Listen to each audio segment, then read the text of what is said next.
Hi, I'm Meghan Trainor, and this is the Hot 100 show. That's right, we got my girl Meghan Trainor on the show today with some big announcements, and also a contender has made it into the top 10. Let's jump right in. This is the Billboard Hot 100 Top 10 for the week dated November 22nd. Sombr makes it to the top 10.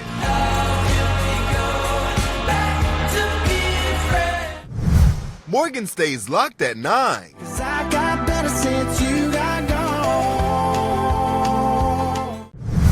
Kehlani slips to number 8.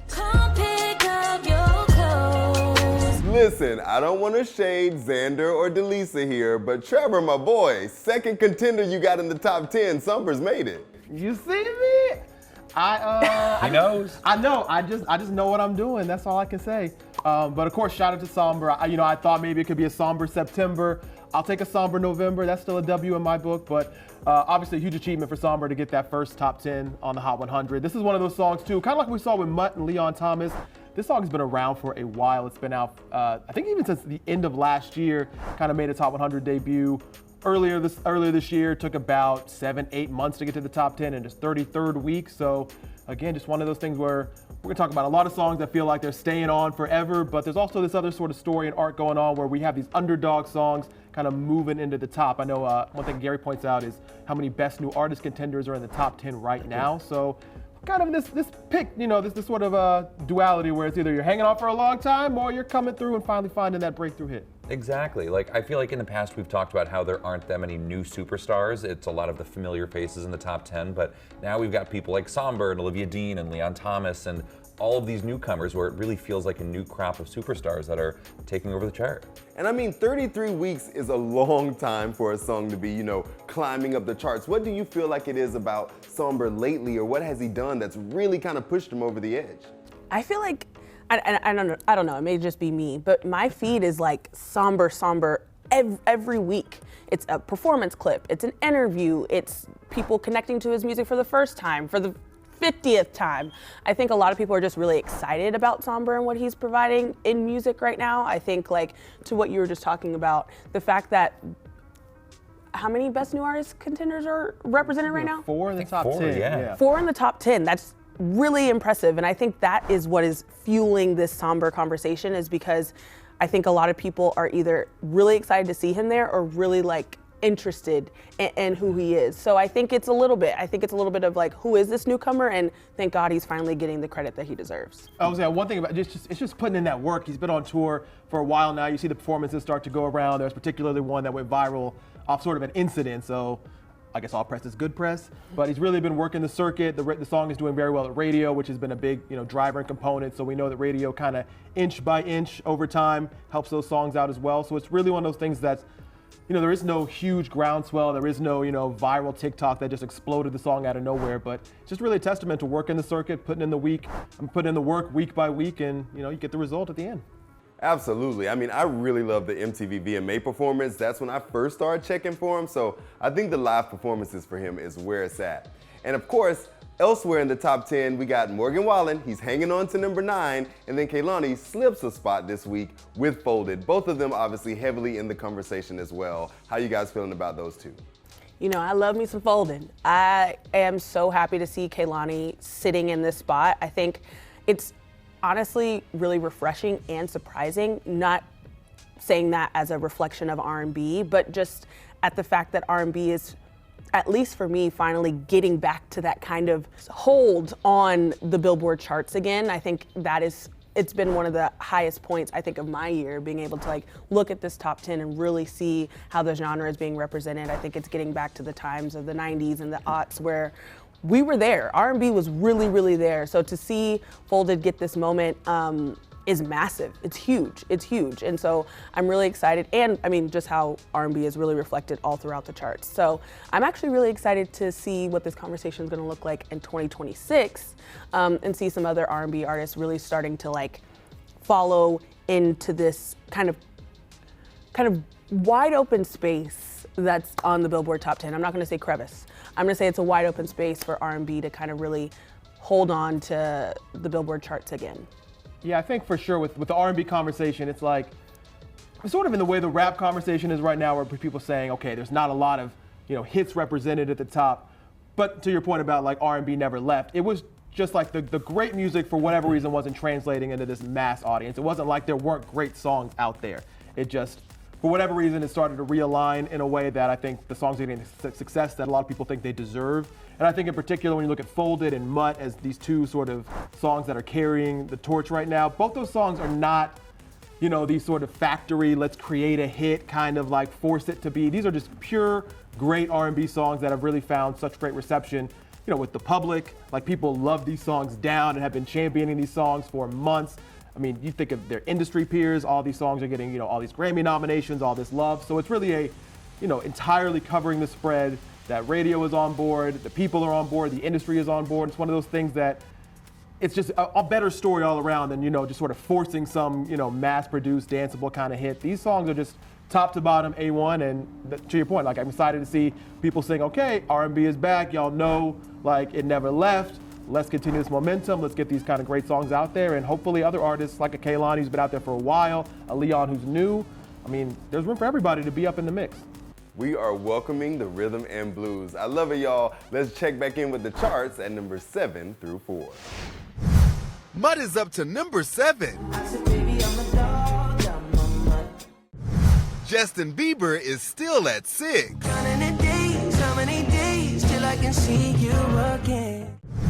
While Opalite drops to 5. Now the sky is Opalite.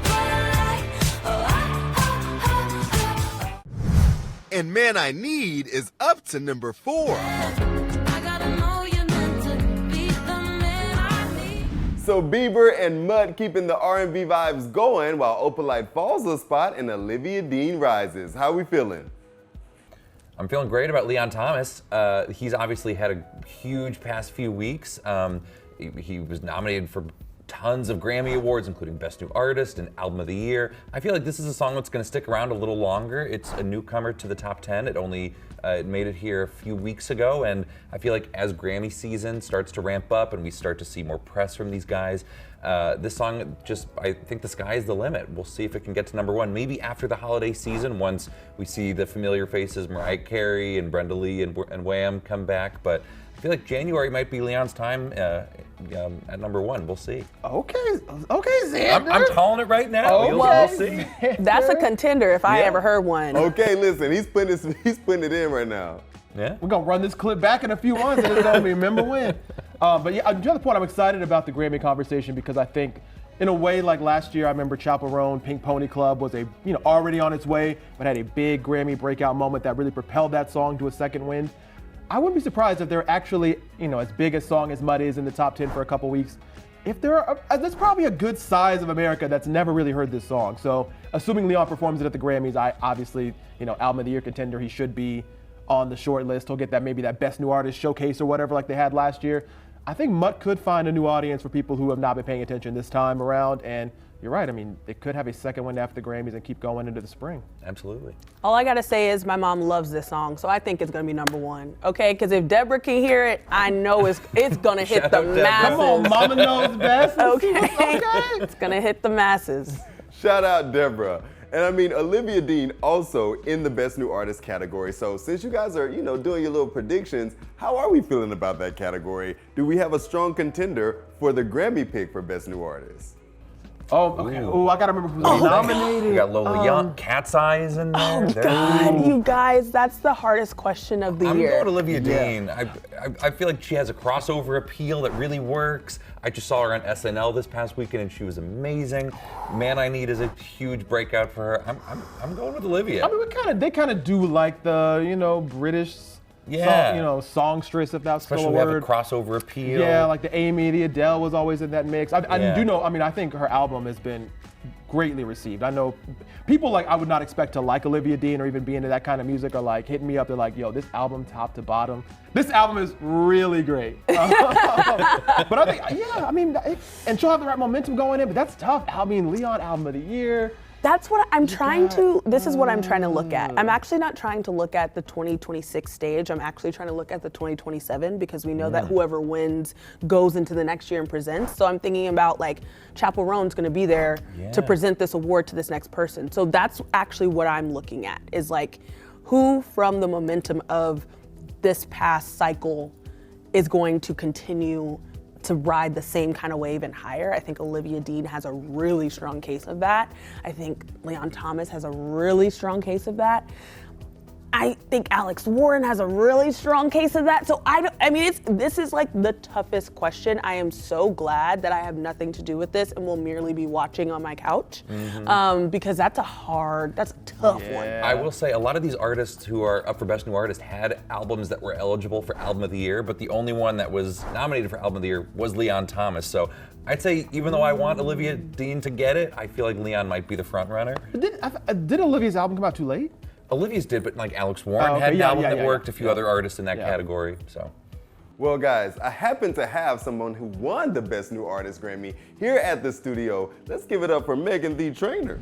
You can say what you want, say I'm so hard to like. You can tear me apart. So it's Bring Your Bestie to Work Day. Hey, Meghan Trainor. Hi, how are you? I missed you. I miss you. Thanks for coming to the Hot 100 show. You got new music out, girl. Still don't care. Still don't You know, we care. put Timeless in the rearview mirror. So how is it to start this new era? We just threw that away. Yes, it is so great. I'm so excited to be here. I've been working so hard on this new album and this new music. You know me, I write a song really fast in a day, and these songs I took months on for the first time ever. So I think you can hear that in the quality of the production and the songwriting, hopefully, and my whole heart and soul. And yeah, so I hope everyone likes it and listens to it. That's why I'm here doing promo, so everyone can hear it. Well, we're kicking it off now. With Billboard. And with Still Don't Care, I feel like, you still have that Meghan Trainor like personal touch to it where you're talking about your life and what you go through. Yes. People be online, always got something to say. Yes. So how did you take that into this song with the whole she was body positive and now she's skinny and No, she's skinny. but she's still body healthy. positive. Yeah, come on. Yeah, I'm so body positive. I'm trying every day to like myself still, every day. And that's why I wrote this song, because this is the mindset that I dream of being in. I dream of being like, I don't care, but the truth is, I'll see one mean comment and I'll be like, my day's done, And so, but I need to learn with my therapist and my family that that stranger isn't upset with me. They're just jealous, and they inspire me to write these awesome songs. So I'm working on it every day, and I hope that when I start performing the songs, I've never performed it yet, but that I'll start believing it, like how All About That Bass did for me and all my other self-love anthems. Oh, yes. And you say you haven't performed it yet, but you kind of did because you went viral being at the Grove filming the video. So tell me how that was to take over the Grove. Fans are like, wait a minute, is that Meghan Trainor? This whole song is exposure therapy for me, because it was my idea, which I was like, I immediately regret this. I was like, let me go in a public place dressed as a full princess pop star and just make a fool of myself and prove I don't care. And it was as terrifying and embarrassing as it was so freeing. I was like, oh, I don't. If you don't care for 1 second, it feels so good. And I got to do that all day long at the Grove, at a lot of restaurants and stores, Nate Now's we went to. And God, we went all over the place. It was a 2-day shoot. I broke some rules. I got into fountains that you're not allowed to get into. Okay. Yeah, I was like, I've never broken the law or been bad or gotten in trouble. And I was like, I'm gonna get in the fountain, see what happens. And no one yelled at me, it was great. But that was my biggest fear. I was like, please don't get in trouble. Well, I was jealous I wasn't there, but you guys gotta check out this video. Take a peek. I still don't care. That nature go again. No, I still don't care. That video is so good. It's so good. It's not just the new song, it's the new album. So let's talk about the new project. Toy With Me. Yeah, do you like it? I was shocked at first. 'Cause I was like, Toy With Me can mean so many different things. So what are we talking about? Well, I have 2 kids, and so I get to I don't know, when you have children, you get to redo your childhood all over again sometimes. And the world is so loud and scary and crazy that I love when I get to pretend I'm a kid again and be like, oh, there's no stress. And I wanted people to look at my album and listen to my album and be feel like a kid again sometimes. So I wanted, and I love toys, so I wanted to do something with, I always do T for Trainor, my family name for the album. So I wanted a title with T, and I was like, something with toys, guys. And then we were like, well, everyone keeps messing with me online too, just trying to be mean and trying to mess with me. And I'm like, go ahead, toy with me, try me. I'm different now. I'm an adult. I'm 31. I don't care what you think. Well, my goodness. So I love the song title, but I gotta tell you, girl, I have been your fan for literally since day one. I know. I have never picked up on the fact that all of them were T's until right now. What? I just realized that in real time. I That's was like, why you're my best wait a friend, 'cause minute, you're Tetris. Timeless, taking it back. I was like, oh my God, treat myself. Wow. Yeah, thank wow. you. Tease. It's the tease, guys. Wow. It's the tease. Check it out. And then let's talk about T for tour. Yeah. We going on the road again. We're going on the road. I have a song called Getting Girl, and it's an awesome song that you are going to freak out over. Hopefully wait. it's the second single, but it's all like when you love someone so much and they're going through something really hard and you're like, Getting Girl, we're going shopping. I'm gonna make your day so much better. Like, I got you. That's how I want everyone to feel when they come to my show. It's like, you're with me tonight. We are going to celebrate and party and have fun, and all are welcome. And get in, girl. Let's have some fun. Can't wait to see you out on the road again. And we're inside for a lot of it, so it's great. AC. AC. And this is the Hot 100 show, so I do got to talk Yes. to you about a little bit of music. Have you been checking out the pop girlies lately? Like, Oh, I love everybody's them. dropping. Hillary, Katie, like, how you been feeling about the girls? Oh, Katie too with Band-Aid. I'm a big fan of everyone, and I study them, and they inspire me, and all the pop girlies are crushing, dominating. I don't know, they're destroying. I love it. I feel like you and Olivia Dean would be like, Stop. a good I little worship her. I worship Olivia Dean. I think she's fantastic, and she's just perfect. I don't know. Yeah, she's great. I love their songwriting. and she's in Best New Artist for the Grammys Yeah. with Cat's Eye, I know. former Best New Artist over here. I love Cat's Eye so much that I was so excited for that. Yeah, it was amazing to see, and who do you think is gonna win? Oh no, that's so hard. That category is crazy. Yeah, it's always up in the air. It's always I don't know, but I Alex think Warren's such a sweetheart. I Cat's know Eye's amazing. everyone deserves it. That's the problem. But yeah, That's a good one. And then of course, Hot 100 right now, number 1 is Taylor Swift, number 2 is Golden K-pop Demon Hunters. My Have favorite the song kids. ever? I was Yeah. about to say, are they into Demon Hunters? Oh yeah. One of my mom friends, she was like, "You gotta hear this new song," and I was like, "What?" And then I played the movie, and my 4-year-old was obsessed. And he's like, "Can we watch Golden?" Like, he thinks the whole movie The is whole called movie's just Golden. called Golden. I was like, "Yeah, it's called Golden. That's fine." But he loves the song so much, and I love the song so much because it reminds me of like 2014 pop. Yeah, You know, it's that like good, pure it's that pop. good A++. I was so Yes. proud. Yeah. Well, I'm sure it's right here in the top 3, so can you do me a favor? Look at this camera, actually, and say, this is the Hot 100 top 3. This is the Hot 100 top 3.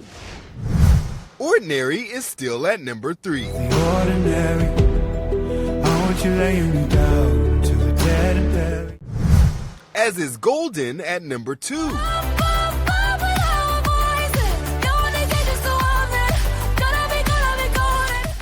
And for the 6th week, Taylor takes number 1 with The Fate of Ophelia.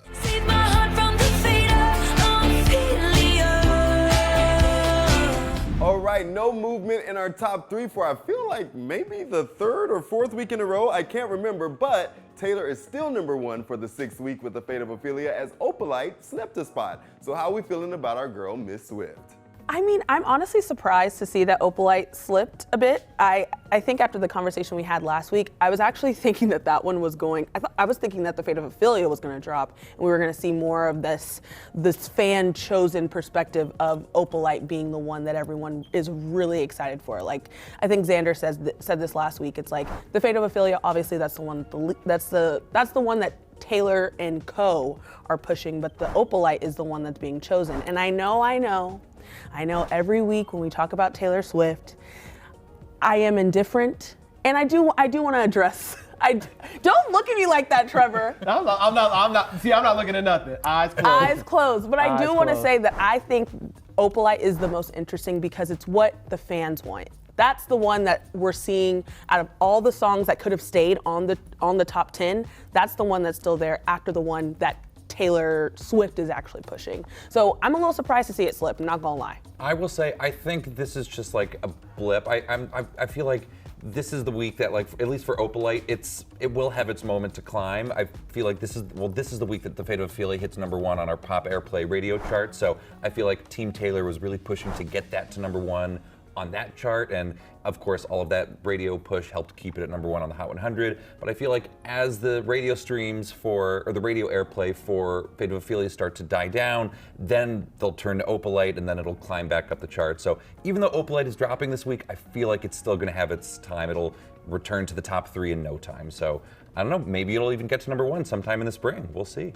Okay, well, Xander calling out a lot of number 1s out here. I know. We got Mutt. I want every song to have a chance. Come on. I think we're just hopeful because to what you just said, Tetris, it's been the same top 3 for quite some time now. So I think we as people who are listening and responding to what everything is going on in terms of like what we're seeing on our different feeds, what we're hearing when we're out. I think we're hopeful that anybody could come and shake this up because it's been pretty locked for a while. So I am with you with anybody can get a number one at this point.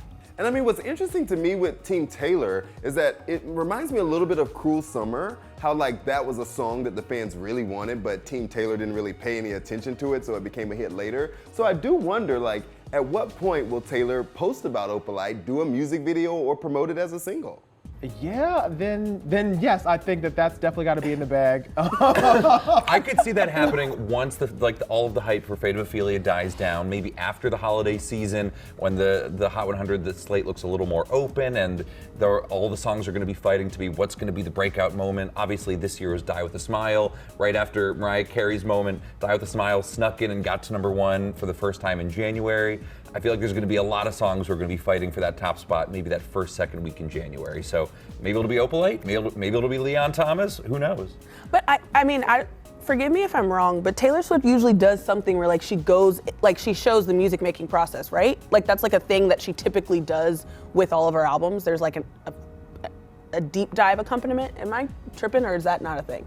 Well, there's always like sort of the audio versions and things that are like, you know, how the songs came together, some sort of journal kind of thing like that. I don't, you know. Has she talked about this album in the way that we're talking about it? She's done podcasts. She was on the Kelsey Brothers. Well, yes, that sure, one, yes. Yeah, but like something not like that. Well, let's also not forget that, you know, she does have the Eras tour, you know, the big documentary coming out in mid-December, right around her birthday. So I don't know if that will be part of it because we know that she was recording this album during the 2024 sort of phase of the Eras tour. So I'm sure there'll be probably some, you know, behind the scenes footage of her flying to Sweden, working with Max and Shellback or whoever. So that could be sort of woven into this big event and maybe you'll get sort of the answer there. I do think she's good at making every next single kind of a moment. So when she, you know, turns the page and she moves on to Opalite, there might be like here's the music video or here's something special that is a behind the scenes look at how Opalite was created. Or maybe after that, Wish List or Would, she'll create a moment to make fans really excited and allow it to have its moment. Well, listen, if I needed to throw in my number one prediction, I'm still hoping Golden comes back for the top spot. I feel like Golden has one more week in there, so maybe we'll see.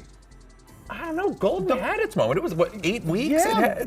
I mean, the points race is starting to get a little... Anyways, guys, I'm going to let you go. I'm not going to bug you guys next week. Enjoy your Thanksgiving break, and I'll see you after the holidays. Of course. We'll be here. Thankful for you, Tetris. If you want more Billboard, make sure you hit the subscribe button and ring the bell to be notified on all our latest videos.